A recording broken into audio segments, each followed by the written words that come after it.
In the early hours of March 8, 2014, an aviation mystery unfolded that would captivate the world and leave investigators puzzled for years to come. What's up, everybody? Welcome back to our channel, where we delve into the most intriguing unsolved mysteries.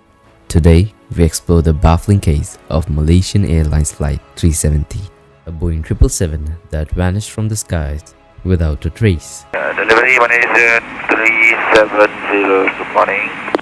On 8th of March 2014, Malaysian Airlines flight MH370 disappeared from air traffic control radar during a flight from Kuala Lumpur, Malaysia to Beijing, China. On board were Captain Zahari Ahmad Shah and First Officer Farik Abdul Hamid with 10 cabin crew members and 227 passengers. But what should have been a routine flight turned into an enigma that baffled aviation experts and investigators worldwide.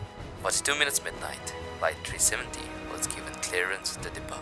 370, we are ready, requesting flight number 350 to Beijing. Never suspecting the fateful events that would soon unfold. Flight 370's sudden disappearance left everyone bewildered. All communication systems were abruptly disabled, making it virtually invisible to radar. After the aircraft transmitted its final automated position report and made an unscheduled change in direction, radar tracked the aircraft crossing the Malaysian peninsula until it was outside of radar coverage range in the Malacca Strait.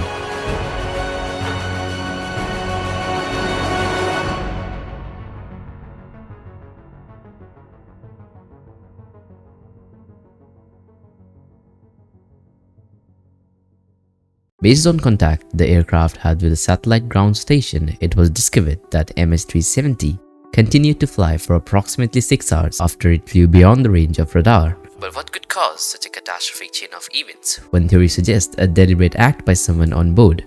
But who could have had the means and motives to orchestrate such a disappearance? The available data indicates the aircraft entered the sea close to a long narrow arc in the southern Indian Ocean, the 7th arc, which is an arc of possible aircraft positions equidistant from the Indian Ocean region satellite, where the aircraft made its final series of satellite communication transmissions. There have been countless theories and speculations surrounding the fate of Flight 370, from hijackings and terrorism to mechanical failures and even extraterrestrial encounters.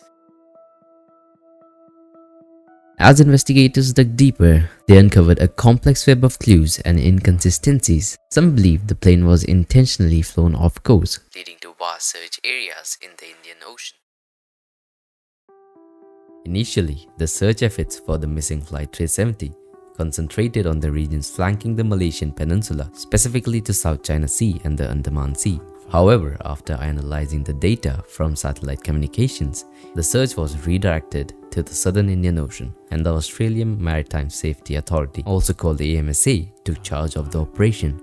From 18th of March to 29th April 2014, the search spanned a vast area of 4.7 million square kilometers of ocean. It involved 21 aircraft that conducted a total of 345 individual flights, covering 3,177 hours. Additionally, 19 ships from 8 different nations were also part of the search efforts.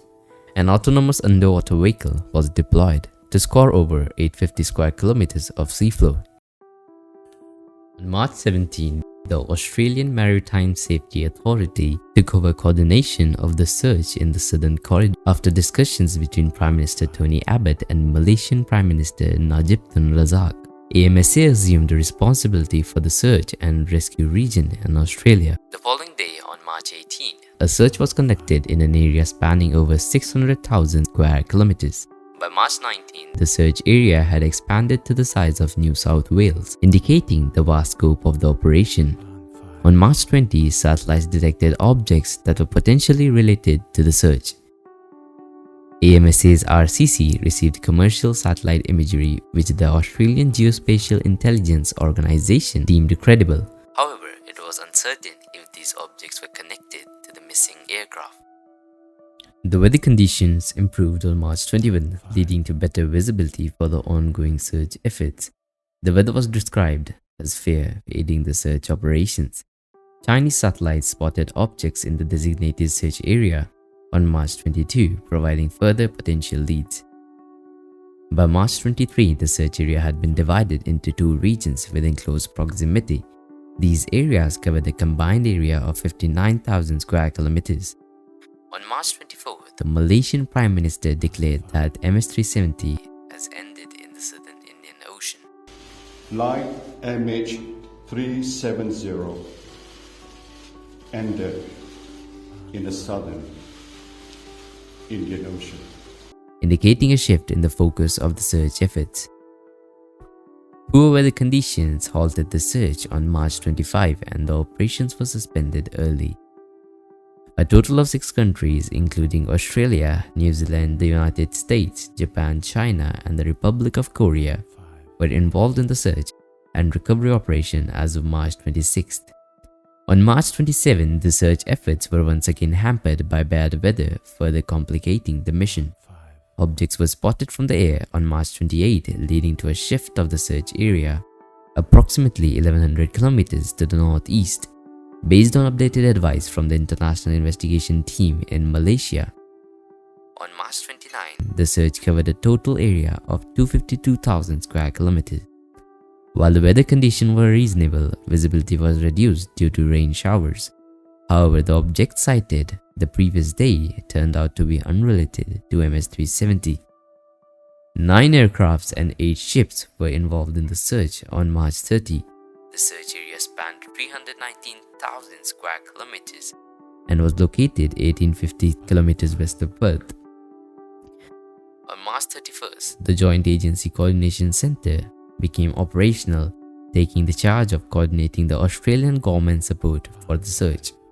The JACC redirected the communication to media, government agencies and diplomatic posts. In 2014, the Australian government assumed control of the search operation for MS-370 in the southern Indian Ocean. The Australian Transport Safety Bureau was responsible for conducting underwater search operation, while Geoscience Australia provided advice and support. However, in 2017, the search was suspended after the aircraft could not be located within the designated underwater search area of 120,000 square kilometers. The search remains suspended until credible evidence regarding the specific location of the aircraft is found.